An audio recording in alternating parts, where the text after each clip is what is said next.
क्या होता है जब एक अजनबी चेहरा आपकी रातों की शांति को छीन ले?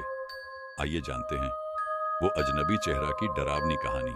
ये कहानी एक छोटे से गांव की है जहां एक लड़की सोनाली अपने माता पिता के साथ रहती थी। सोनाली का गांव शहरी इलाकों से दूर था। यहाँ के लोग बेहद सादगी से रहते थे और बाहरी दुनिया से कटे हुए थे। एक दिन सोनाली की जिंदगी में एक अजीब मोड़ आया जब उसके माता पिता ने उसे अपनी बड़ी बहन प्रियंका के पास शहर भेजने का फैसला किया।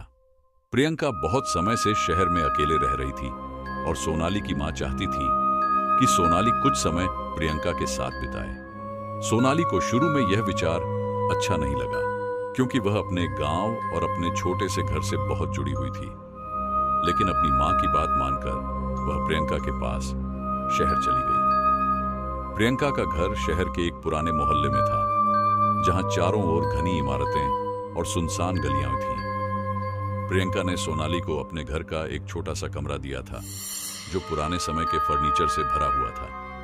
पहली रात प्रियंका अपने काम पर चली गई और सोनाली घर में अकेली थी। सोनाली ने कमरे की खिड़की से बाहर देखा तो सामने एक पुराना जर्जर बगीचा था जिसमें किसी ने कभी सफाई नहीं की थी। एक अजीब सी हवा चल रही थी और पेड़ पौधे हिल रहे थे। अचानक सोनाली ने खिड़की से एक धुंधला सा चेहरा देखा जो उसके बगीचे के पास खड़ा था।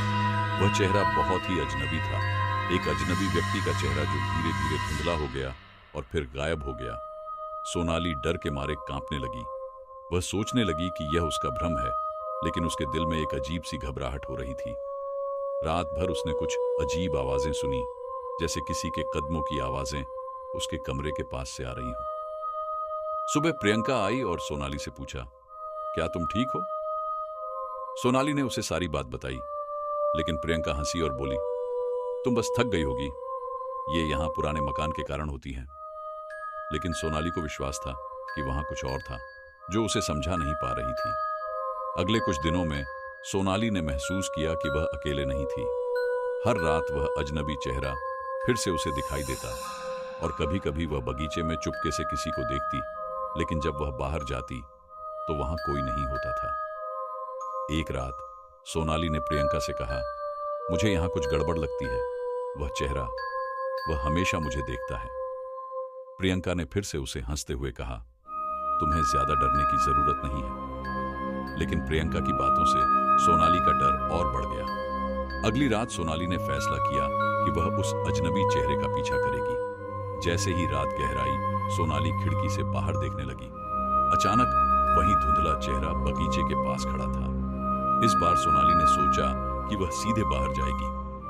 जैसे ही वह दरवाजे तक पहुंची, अचानक वह चेहरा उसके सामने आ गया और एक भयानक चीख सुनाई दी। सोनाली घबराई और कमरे में भागी, लेकिन वह चेहरा उसकी आंखों के सामने हर जगह था, जैसे उसका पीछा कर रहा हो। अगले दिन प्रियंका ने देखा कि सोनाली बिल्कुल डरी डरी सी है।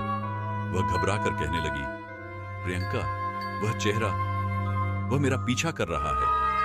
प्रियंका ने फिर से उसकी बातों को नजरअंदाज किया, लेकिन उस रात प्रियंका भी महसूस करने लगी कि घर में कुछ अजीब हो रहा है। अचानक प्रियंका को एक पुरानी फोटो मिली जिसमें वही अजनबी चेहरा था और वह व्यक्ति प्रियंका के दादा का पुराना दोस्त था जो एक दुर्घटना में मरा था।